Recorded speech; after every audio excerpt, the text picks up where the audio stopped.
Good morning student. PK study point में आप सभी का स्वागत है। देखिए, हमने जो है पिछली वीडियो में प्रकाश के परावर्तन के कारण जो प्रतिबिंब बनते हैं उन प्रतिबिंब बनाने के नियमों के बारे में पढ़ा था। अब हम थोड़ा सा आगे चलते हैं, ये जानकारी लेते हैं कि प्रतिबिंब क्या होता है और प्रतिबिंब कितने प्रकार के होते हैं। तो देखिए, हम इसके बारे में आपको बता रहे हैं कैसे। अगर हम किसी दर्पण के सामने, मान लीजिए एक दर्पण है, मैंने ये एक अवतल दर्पण लिया है और दर्पण के सामने अगर हम कोई बिंदु वस्तु ले लें, कोई वस्तु ले लें, एक बिंदु ही मान लें और उससे कोई प्रकाश किरण चले, ये परावर्तन के पश्चात क्या हुआ, किसी बिंदु से चलेगी, फोकस बिंदु से चलेगी। दूसरी प्रकाश किरण मान लीजिए हमने ये, और ये बिंदु यहां से चलेगी।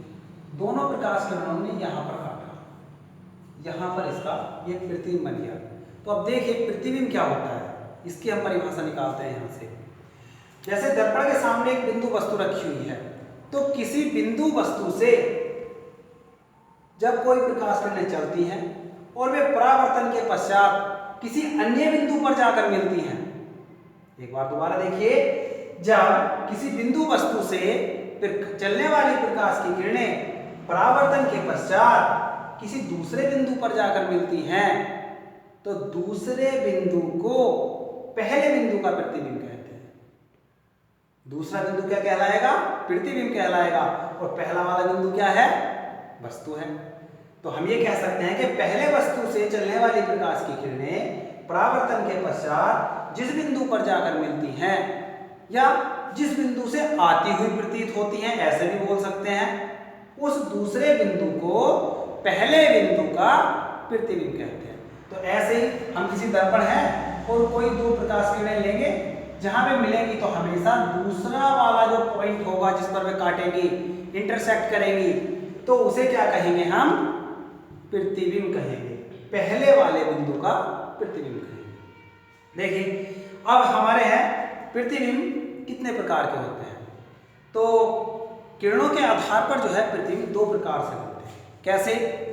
एक तो प्रकाश किरणें अगर वास्तव में आकर मिलने लगे, कैसे? जैसे ये देखिए, इस वाले में मैंने वास्तव में मिलाई है, ये एक वस्तु से प्रकाश की किरण चली है, यहां से परावर्तित हुई है और F से होती हुई आगे निकल गई। दूसरी प्रकाश किरण जो बिंदु C से आई है, वो परावर्तन के पश्चात अपने मार्ग पर वापस चली गई है।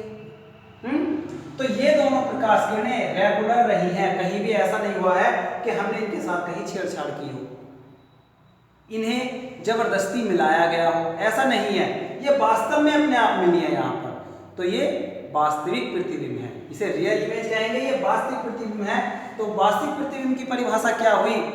जब किसी वस्तु से चलने वाली प्रकाश की किरणें परावर्तन के पश्चात वास्तव में किसी बिंदु पर मिलती हैं, परावर्तन के पश्चात वास्तव में किसी बिंदु पर मिलती हैं, तो उसे वास्तविक प्रतिबिंब कहते हैं। तो ये हमारे द्वारा बनाया गया कैसा प्रतिबिंब होगा? ये वास्तविक प्रतिबिंब होगा। क्या देख लीजिए, इधर आ जाइए, ये मैंने अवतल दर्पण लिया है, ये दो प्रकाश किरणें ली हैं जो समांतर है मुख्य अक्ष के, मान लीजिए अनंत से आ रही है। तो ये परावर्तन के पश्चात एक बिंदु पर इकट्ठा होगी, एक बिंदु पर इंटरसेक्ट किया है इन्होंने, तो ये कैसा प्रतिबिंब बनेगा? अगर यहाँ प्रतिबिंब बनाने लगे तो ये वास्तविक प्रतिबिंब बनेगा। ठीक। इसके अलावा दूसरा, अगर प्रकाश की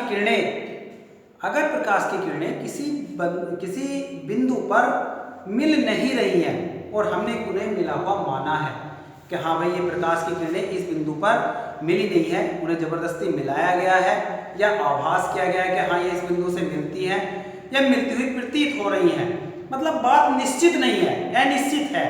तो ऐसी जगह पर जो प्रतिबिंब बनेगा वो कैसा बनेगा? आभासी प्रतिबिंब बनेगा।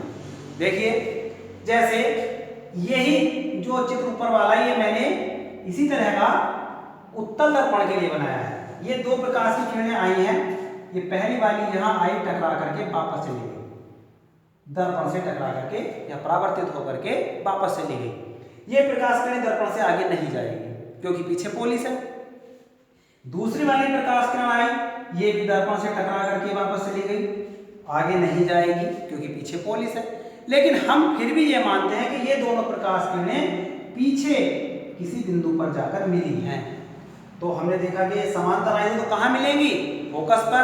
तो हमने ये मान लिया कि प्रकाश किरणें बिंदु F पर या फोकस पर मिली हैं, मिलती हुई प्रतीत हुई हैं।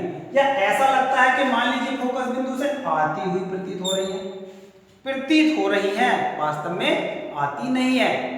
तो जहां इस तरह की कंडीशन होगी उसे कहेंगे हम आभासी प्रतिबिंब। उसे क्या कहेंगे? आभासी प्रतिबिंब, या इंग्लिश में बोलते हैं इसे वर्चुअल इमेज। Virtual image. इसलिए हम इन लाइनों को जो है, इस लाइन को, इस रेखा को, प्रकाश किरण को बिंदुदार रेखा से दिखाते हैं क्योंकि ये वास्तव में मिली नहीं है। इस आधार पर दो प्रकार के प्रतिबिंब बनते हैं। एक तो हो गया आपका रियल इमेज यानी कि वास्तविक प्रतिबिंब, जब प्रकाश किरणें वास्तव में मिलती हैं आकर के, और एक हो गया जब प्रकाश किरणें आभासी रूप से मिलती हैं। तो दो प्रकार के प्रतिबिंब हो गए। आइए इनकी अब डेफिनेशन को हम जो है लिखते हैं, परिभाषा लिखते हैं। हाँ देखिए, तो जैसा हमने अभी पीछे नियम निकाले हैं क्या कि प्रतिबिंब क्या है, कि प्रतिबिंब एक वस्तु से जब प्रकाश की किरणें चलकर परावर्तन के पश्चात दूसरे बिंदु पर मिलती हैं तो उसे क्या कहते हैं? दूसरे बिंदु को पहले बिंदु का प्रतिबिंब कहते हैं। देखिए यही बात हम ऐसे लिख देंगे इसमें, जब किसी बिंदु से चलने वाली प्रकाश की किरणें परावर्तन के पश्चात किसी दूसरे बिंदु पर जाकर मिलती हैं तो दूसरे बिंदु को पहले बिंदु का प्रतिबिंब कहते हैं। ठीक, ऐसे ही प्रतिबिंब हमने कितने प्रकार के बताए थे? दो प्रकार के। किरणों के मिलने के आधार पर दो प्रकार के प्रतिबिंब कैसे पढ़े हैं कि अगर किरणें जो है वास्तव में मिले तो वास्तविक प्रतिबिंब। तो देखिए यही बात लिखिए क्या, यदि किसी बिंदु वस्तु से चलने वाली प्रकाश की किरणें परावर्तन के पश्चात वास्तव में दूसरे बिंदु पर मिलती हैं या दूसरे बिंदु पर जाकर मिलती हैं तो प्रतिबिंब वास्तविक होता है, अगर वास्तव में मिल रही है। और यदि वास्तव में नहीं मिल रही है, उन्हें मिलाना पड़ रहा है या आती हुई प्रतीत हो रही है तो प्रतिबिंब आभासी होता है। देखिए यदि किसी बिंदु से चलने वाली प्रकाश की किरणें परावर्तन के पश्चात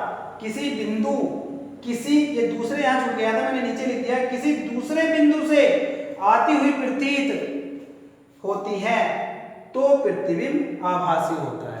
तो ये दोनों बात जो मैंने आपको बताई थी, आभासी प्रतिबिंब और वास्तविक प्रतिबिंब, इनकी मैंने परिभाषा लिख दी है। ये आप इसे अपने नोट्स में नोट कर लेंगे। ठीक है, स्क्रीनशॉट ले लेना इसे।